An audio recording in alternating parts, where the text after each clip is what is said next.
He's tall, dark and handsome. She's not. She is pretty, but she's not tall, dark or handsome. They don't want a long introduction and they don't want to do the walk of shame, but we're going to make them do it anyway.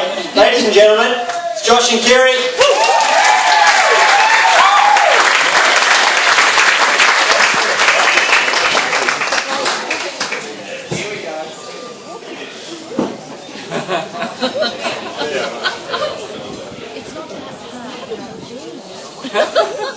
I can't see you behind the mic, Kirri. It's alright, everyone else can see you. Hi everyone. I would introduce myself, but considering that everyone in this room has known each other for over 20 years, it's really not a lot of point. I think it's safe to say... Get mic down. Hi.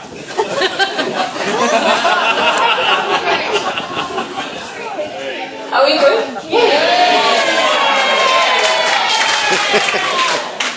I think it's safe to say that this is a wedding that didn't need to happen. These two have been as good as married for around 13 years, and in Ben's own words when the subject of marriage was brought up, he said to her, "We don't need to get married, we're solid." But here we are, finally, at the wedding of Jessica Joanne Hare and Benjamin Kenneth Frederick Northrop. As we all know, no one calls them by their real names, so I will, as I always do, refer to them as Hare Dad and Riau.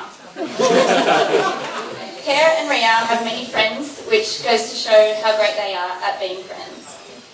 There are 12 people in the bridal party, and even that was hard for them to narrow down. The boys, may I say, you're all looking very sleek tonight. Especially the best man.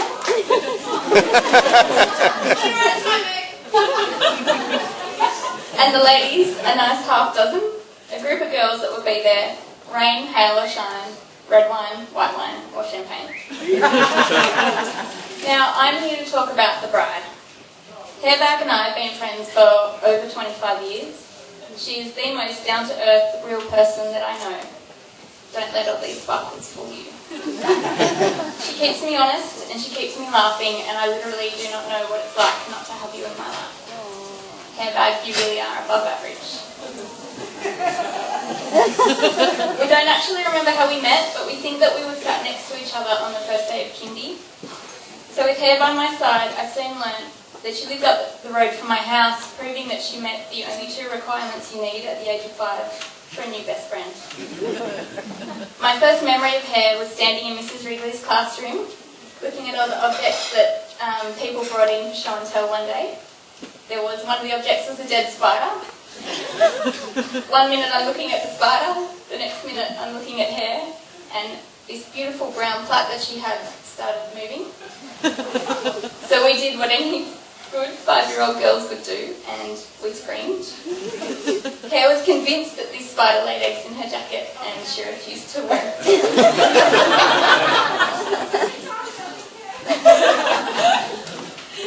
Hare and I continued to sit next to each other in every class throughout primary school and into high school. This was actually somewhat annoying, as some of you know, Hare's a lefty, and you actually have to pre-plan which side you're going to sit on. Bump elbows when you're riding. Sometime during primary school, Hare and I made a couple of goals. Number 1, we were going to save all our money, finish year 12, and travel the world together. That didn't happen. Although they did come on my honeymoon. You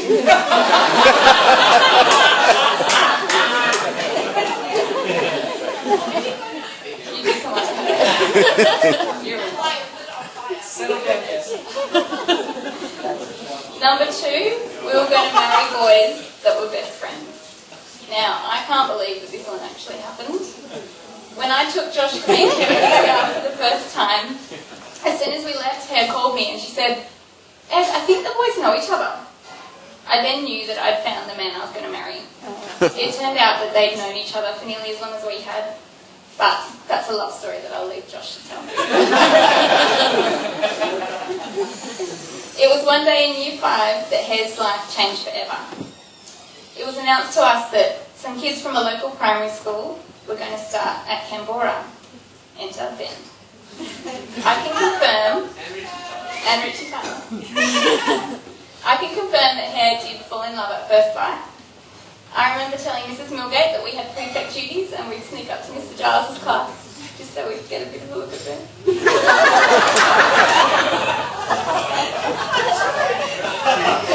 And Richie Tyler. Now, I know that Ben could have started dating Hare way back then, but we were only 12 years old, and as we all know, Ben likes to think things through.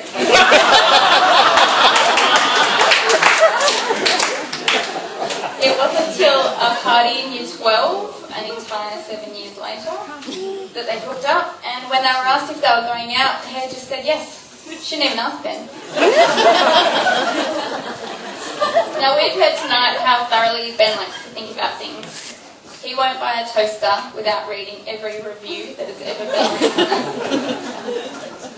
But once Ben makes up his mind, he will never change it, and he will tell the world how amazing his toaster is. So I'm going to have to skip a few years because, let's face it, we don't have time to tell a 20-year love story. I'm going to skip the uni degree. I'm going to skip the careers. I'm going to skip the time Hare ran over Ben's foot. I'm going to skip the time that Hare had a finger bitten off and Ben had to find it on the ground. I'm going to skip the moving in together, the buying their first place. I'm sorry, Hare, but I'm just going to have to skip Holy. I'm going to skip straight to Hanalei Bay Kauai. Now, Ben had been secretly carrying around an engagement ring in his pocket for 10 days. And we had been making bets for 10 days as to whether Ben was going to finally propose or not.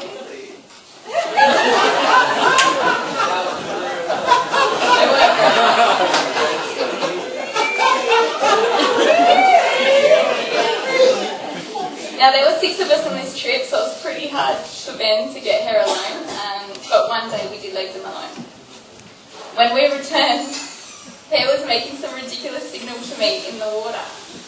And all I could think was, 1, what the hell is she doing?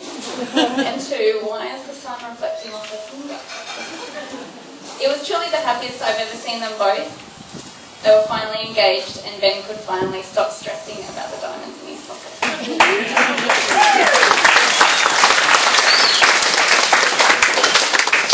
So Hare back. I've been sitting next to you all of my life, and I'm honoured to be sitting next to you today. If everyone could please raise their glass. On behalf of all the ladies, congratulations to you both. We are so happy that Ben found his toaster.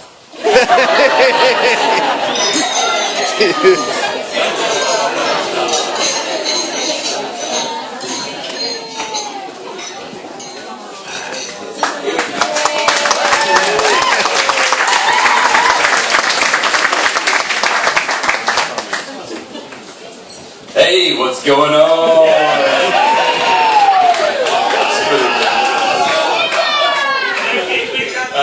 As Maddie mentioned, my name is Josh, and as you can see, I'm Ben's token black friend. No, that's a joke. I'm actually not black, but I am very honoured that Ben's to be his best man, and I'd also like to thank both Jess and Ben for having us all here today and putting on such a beautiful ceremony and reception. So, traditionally I'm supposed to sing the groom's praises and talk about all of his good traits. But sadly, I can't sing for shit, and it'd be wrong to get up here and just lie to you all. Now you'll have to forgive me, as I'm sure you can tell I'm feeling a little bit nervous and a bit under pressure here. So I pretty much had to write my speech from scratch this morning. Because last night I took Ben aside, as you do, being the best man, and had a quiet little chat to him, and I said, Benny, can we just have a little chat about my speech? I just want to know, is there anything that is off limits that I can't talk about? And he said, well, what are you going to mention in your speech? I said, well, I was going to talk about the time that girl punched you in the face and broke your nose. He goes, no, you can't talk about that. You can't. That's embarrassing. You make me look like a girl. So I said, right, I'll cross that one off. But at that time you got your belly button pierced in Byron Bay.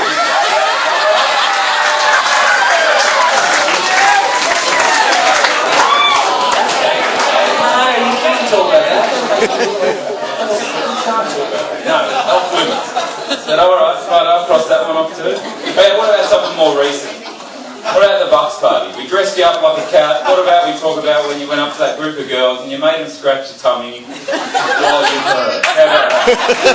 Yeah, no, what happens on the bucks stays on the bucks. Alright, look, let's make it easy. Why don't you just give me a list of things that I'm not allowed to speak about in the speech, and I won't mention it. So he gave me a list this morning and he's dead set. So I've had to start from scratch. But there is one thing that didn't get wiped off my speech, and that's how great the bridesmaids look today. So let's have a round of applause. And especially and also, let's not forget about the groomsmen. You all look very, very sharp, I might say.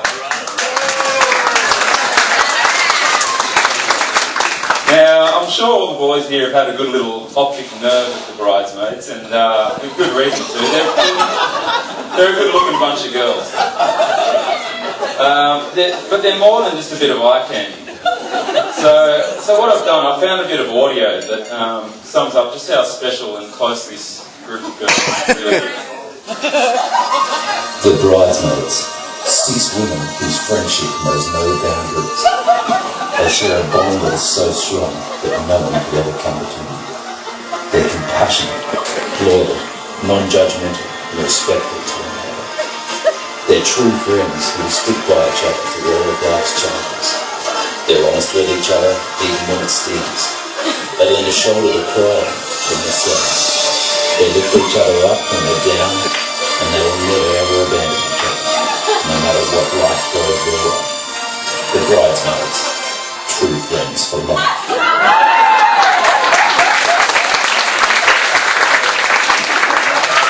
Wow, that's some pretty powerful stuff there.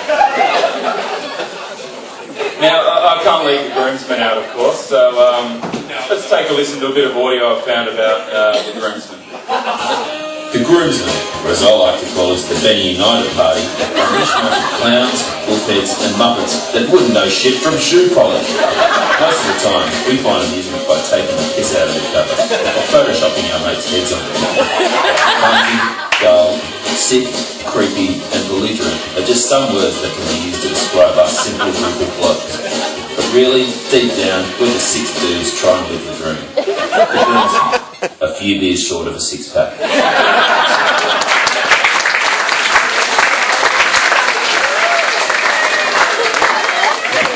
Now, all jokes aside, these boys are a bunch of legends, I'm sure you'll agree, and it's really been a pleasure to getting to know you boys over the last few years, especially during the planning of the Bucks party.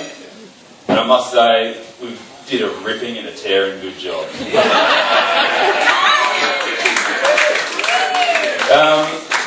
Now, as we know, Ben doesn't like to jump straight into things, as Kirri said. He likes to do his research, even if that means revisiting something over and over again before making his decision. Now, a good example of that is how the story of Ben and I becoming friends. So the first time Ben and I met was way back in 1992 at a martial arts school. The second time we met was a few years later at swimming training at Kalani Heights. Fast forward another couple of years and our paths crossed yet again. This time we worked at Macca's. It was at this stage that I started to think, geez, not this bloody bloke again. Now, after our days at Macca's, I started working at a surf shop in DY. When one day, who comes strolling in the door? Bloody Ben Moorcroft. This time he was sporting a hot new little bit of accessory that I like to now call Jess. I thought, you beauty, here's an easy sale. Ben was looking for a surfboard. But little did I know, not only was Ben just doing his research on the surfboard, but looking back, I get the feeling that he was also doing his research on me. Now, after Kirri and I started going out, Ben and I's friendship started to grow a bit closer. I think it must have been Kirri's rave reviews on me that tipped Ben over the line, because when Kirri and I got engaged and Jess told Ben the news, Ben's first words were, "That means Joshy's going to be in our lives forever." And when I heard that news, I knew I'd made a true friend. Ben, Benjamin Kenneth Frederick Moorcroft. Where do I start? You're a true friend, a loyal friend, and I couldn't be prouder to be standing here by your side as you marry the woman of your dreams. Finally. You're like a brother to me. And when I say brother, I don't mean like an actual brother. I mean like the way young people use it. It's just more meaningful, I think. And to Jess, you're beautiful every day, both inside and out, and today you look absolutely stunning. Not only are you my wife's best friend, but now you are my best friend's wife. You make my two favourite people so happy, and anyone that does that holds a special place in my heart. So thank you.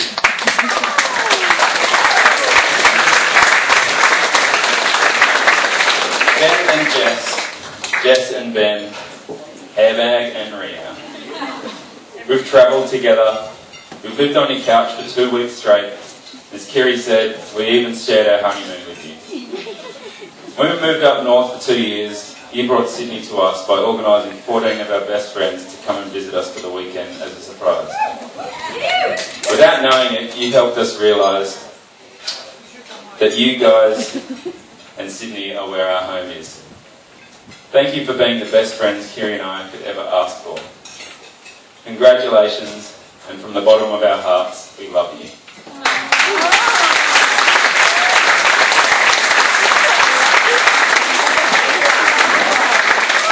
Now can I please ask everyone to stand and raise their glasses. Here's to love, laughter, and happily ever after. To Hairbag and Ria.